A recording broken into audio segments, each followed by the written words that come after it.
Bonjour, bien-aimés en Christ.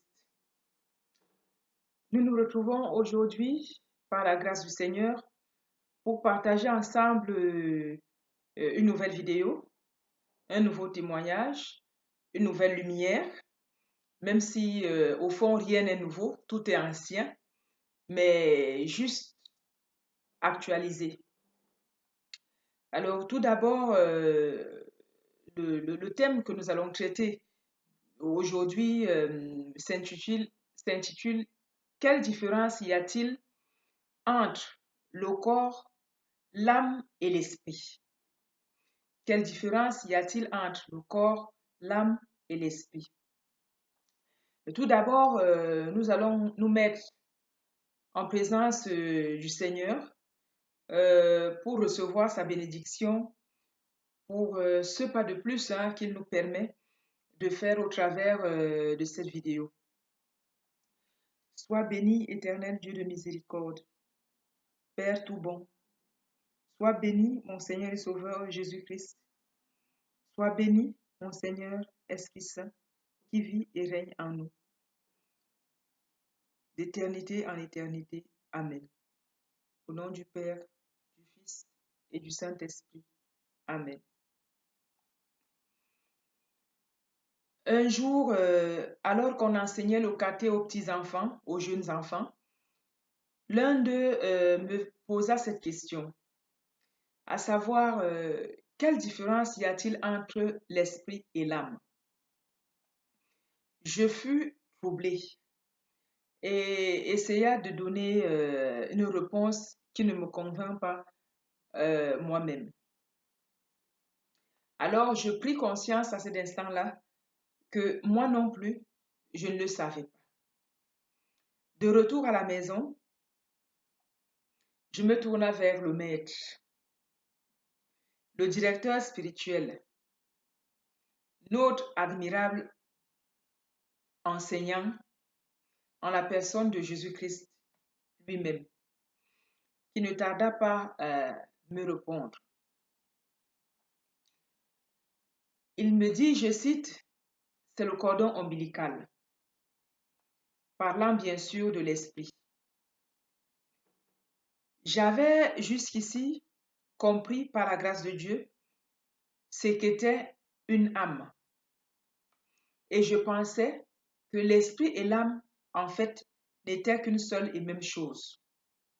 Et pourtant, ces trois composantes, à savoir la chair, l'âme et l'esprit, sont bien distinctes, quoique faisant une seule et même unité. Comme la Sainte Trinité d'ailleurs. Et c'est cela, c'est cela être à l'image de Dieu.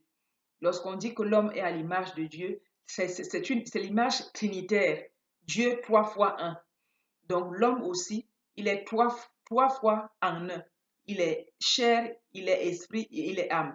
Le tout en une seule unité. Alors, avant d'expliquer ce que c'est que l'esprit, bien-aimé en Christ, nous allons d'abord expliquer ce que c'est que l'âme, pour ceux qui ne le savent pas, parce que souvent, il y a des personnes qui ne savent même pas que dans leur corps se trouve une âme. Alors, pour ceux qui ne le savent pas, nous allons d'abord expliquer ce que c'est qu'une âme. L'âme est le vrai toi. En d'autres termes, l'âme est ton identité. C'est ce qui te définit comme être unique. C'est ce qui monte au ciel après la mort de la chair ou va en enfer, tout simplement.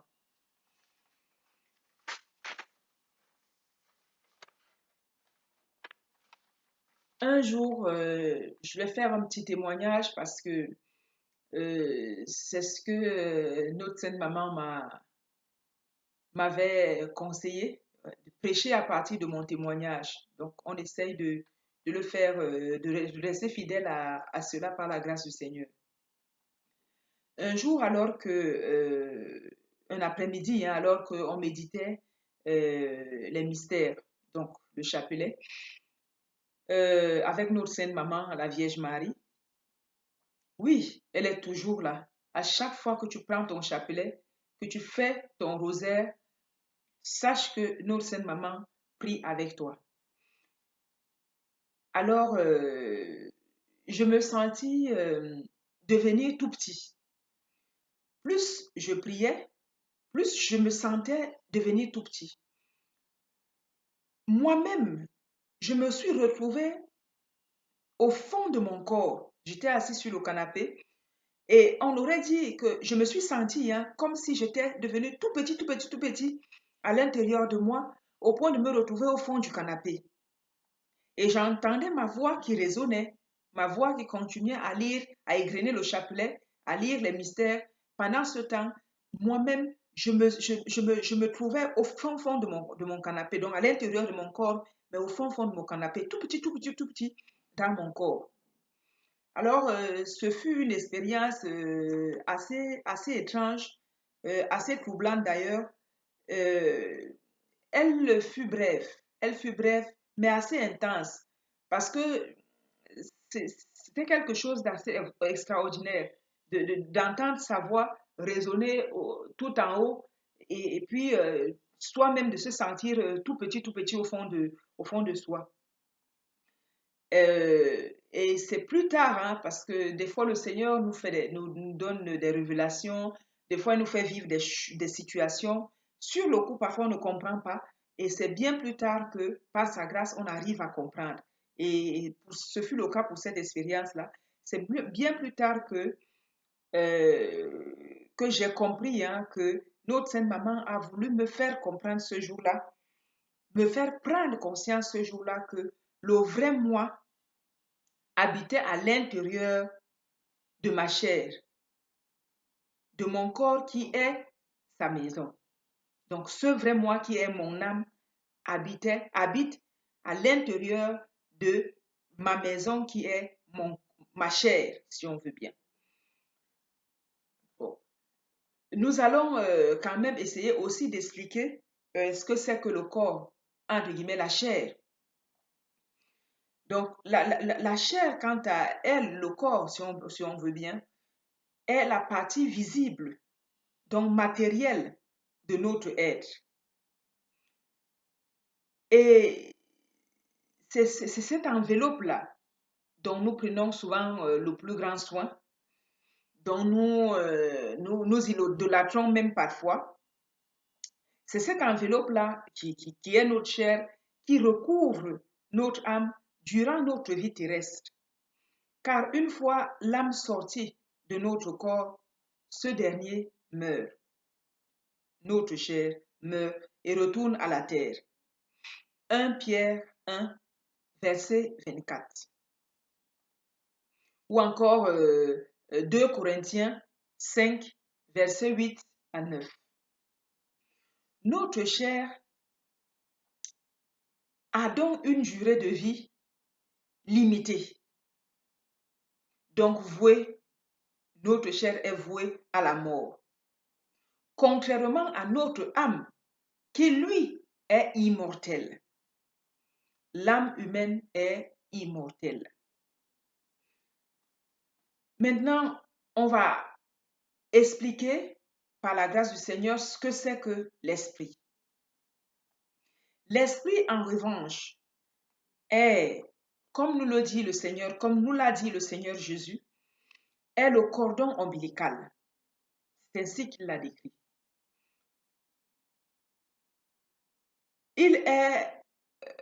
L'esprit est aussi appelé la pensée. L'esprit est aussi appelé la pensée. C'est lui qui nous lie à Dieu. C'est la sève qui permet à la branche de se nourrir, de croître et de porter du fruit. Nous avons des références dans la vraie vie en Dieu de Vasula Reden, les références de cette appellation, parce que le Seigneur Jésus appelle l'esprit, il l'appelle dans la vraie vie en Dieu le cordon ombilical. Donc, ce qui me fait rire, c'est parce que lorsque le Seigneur me l'a dit de vive voix, je ne l'avais pas encore lu dans la vraie vie en Dieu. Et bien des mois plus tard, en lisant la vraie vie en Dieu, je retrouve cette même appellation, hein, cordon ombilical. C'est ainsi qu'il l'appelle dans la vraie vie en Dieu. On le trouve notamment dans la page 369 au cahier 34, dans la page 293 au cahier 28 et dans beaucoup d'autres, sur beaucoup d'autres pages d'ailleurs. Donc, le Seigneur lui-même, hein, décrit l'esprit comme étant le cordon ombilical. Et pour la question est de savoir, est-ce que l'esprit ne serait-il pas Dieu lui-même présent en nous? Voilà la question fondamentale, bien-aimé en Christ, qu'on devrait peut-être chacun essayer de se poser et demander la grâce à l'Esprit Saint de nous apporter cette lumière, de nous éclairer sur cette question. Donc, l'Esprit ne serait-il pas Dieu lui-même présent en chaque homme? Nous le trouvons dans la Genèse 2, verset 7. Nous allons faire encore un petit témoignage pour attester cette question que finalement que je me pose. Un jour, bien-aimé en Christ, on s'est retrouvé dans une petite fête, on va dire, un petit rassemblement entre frères en Christ, frères et sœurs en Christ. Et l'une de nos sœurs en Christ a commencé à nous raconter ce qu'elle avait fait. Et donc, à savoir qu'elle avait pris des choses qui ne l'appartenaient pas, en gros, volé des choses qui n'étaient pas à elle, et pour le bien de sa famille. Et qu'elle avait pris une quantité assez importante pour donner dans la famille, dans sa famille et tout. Et elle témoignait, mais en se glorifiant. Voilà, elle trouvait que ce qu'elle a fait était bien. Alors moi, je me suis sentie un peu mal et de façon impulsive, ceci est sorti de ma bouche. Je lui ai dit, mais avec ceci, tu t'étonnes que tes enfants n'arrivent pas à trouver du travail. J'ai senti quand cette parole est sortie de ma bouche que j'avais blessé ma sœur. J'ai senti que ce n'était pas cette parole n'était pas une bonne parole. Mais en même temps, j'ai espéré que cela ne puisse pas, en fait, j'ai espéré que cela passe, quoi, que ce ne soit pas, voilà. Mais ce ne fut pas le cas parce que dès cet instant-là, et pendant les jours qui ont suivi, je me suis sentie mal vis-à-vis de ça. Ma conscience n'était pas tranquille. Ma conscience, en permanence, me jugeait, me ramenait sur cette parole mauvaise que j'avais prononcée à l'encontre de ma sœur. Et alors, j'ai demandé pardon à Dieu, bien sûr, mais ça ne passait pas. Malgré le fait que j'avais demandé pardon au Seigneur, ça ne passait pas. Alors, j'ai senti aussi, parce que j'ai revu ma sœur en Christ après, j'ai senti aussi qu'elle avait pris des distances vis-à-vis de moi. J'ai senti qu'elle n'était plus comme avant avec moi. Donc, je savais très bien que c'était lié à cette parole blessante que j'avais dit. Et alors, un beau jour, à peu près 2 semaines plus tard, un soir, alors que j'élevais vers l'Éternel ma dernière prière du soir, le Seigneur m'accorda la grâce de voir cette parole, ce péché avec ses yeux. Donc, voir mon péché avec les yeux de Dieu. Il me l'a déjà fait, hein, le coup, donc je sais un peu de quoi je parle. Alors, à genoux là devant l'Éternel, euh, le Seigneur m'a permis de comprendre dans un cœur à cœur la douleur qui était la sienne, la douleur de Dieu vis-à-vis de cette parole que j'avais dite à ma sœur en Christ. Donc le Seigneur Dieu, c'est une fois de plus, c'est comme si c'est à Dieu que j'avais dit cela. Il me l'a fait ressentir comme ça. C'est comme si cette parole qui est sortie, mauvaise qui est sortie de ma bouche, c'est à Dieu lui-même que j'ai adressé cette parole directement. Et il m'a fait, je dis très bien, avec Dieu, je n'ai jamais ressenti avec notre Père un jugement quelconque. Non, c'est-à-dire que c'est plus une douleur. C'est toujours plus la douleur de Dieu. Donc j'ai ressenti à genoux là devant l'Éternel cette douleur profonde qui était la sienne vis-à-vis de cette parole mauvaise que j'avais adressée à notre sœur, qui était la sienne, celle de Dieu. Et en même temps, j'ai ressenti la douleur de ma sœur en Christ à qui cette parole avait été adressée. Et, et en même temps, je me suis sentie mal, je me suis sentie misérable. Et pendant que j'étais là à genoux devant l'Éternel, le Seigneur m'a dit, regarde, ta sœur a le couteau planté dans son cœur parce que elle a travaillé toute sa vie pour que ses enfants puissent euh, trouver du travail, puissent s'en sortir dans la vie, elle a fait des études et tout. Et à ce jour, ses enfants n'arrivent pas à trouver du travail alors qu'ils ont fait des études pour. Elle a ce couteau qui est planté dans son cœur pour ce mal qui est en elle, hein, du fait que ses enfants peuvent faire du travail. Et toi, qu'est-ce que tu fais? Tu prends le couteau en question et tu le remues dans la plaie, tu le tournes dans la plaie de son cœur. Oh, mais bien-aimé en Christ, je me suis sentie très mal. Je me suis sentie honteuse, je me suis sentie misérable. J'ai eu beaucoup de peine, beaucoup de peine.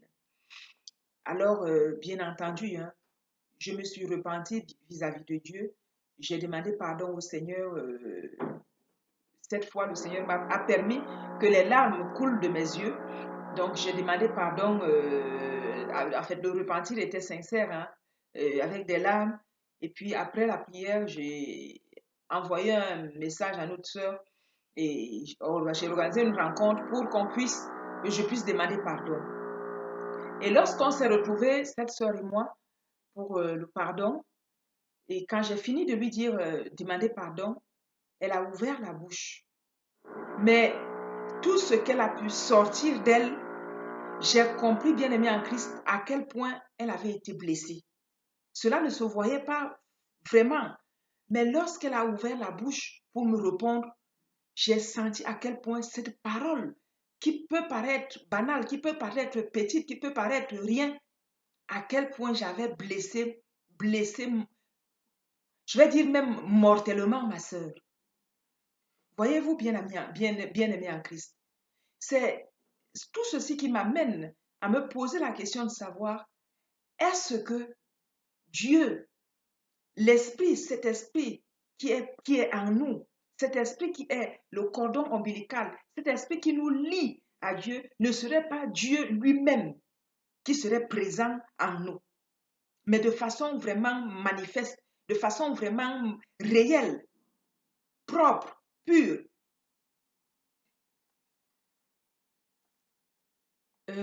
Bien-aimé, David, dans son psaume 16, au verset 9, mentionne aussi ces trois composantes de l'homme, à savoir la chair, l'âme et l'esprit.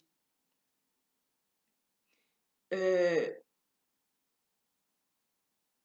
donc, aucune de ces trois composantes n'est à négliger. Aucune de ces trois composantes de l'homme n'est à négliger, ni sa chair, ni son âme, ni son esprit. D'où l'importance, bien-aimés en Christ, de soumettre notre corps à la volonté de Dieu,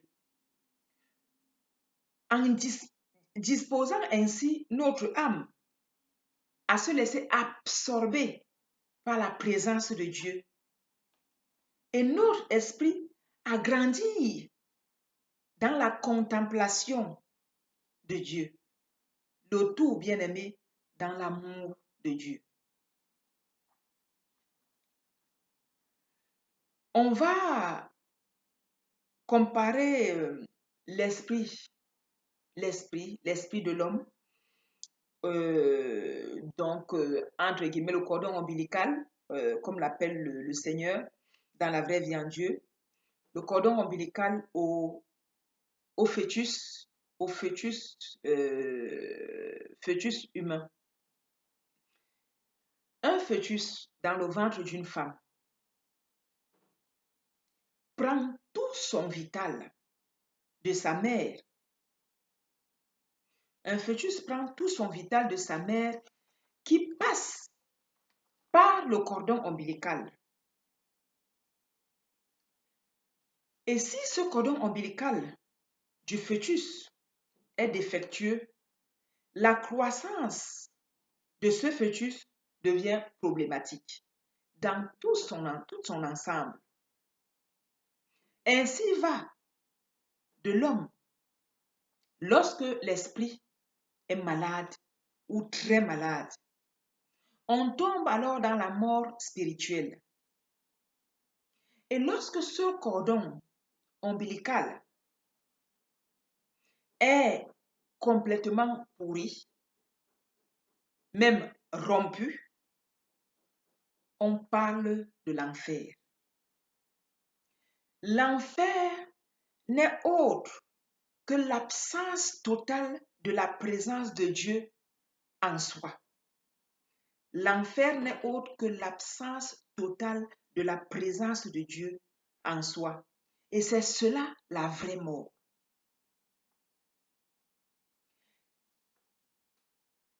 Un jour, bien-aimé en Christ, étant à bout des combats spirituels contre les forces du mal, j'étais à bout. Je fis cette prière à Dieu. Pourquoi ne les tous pas?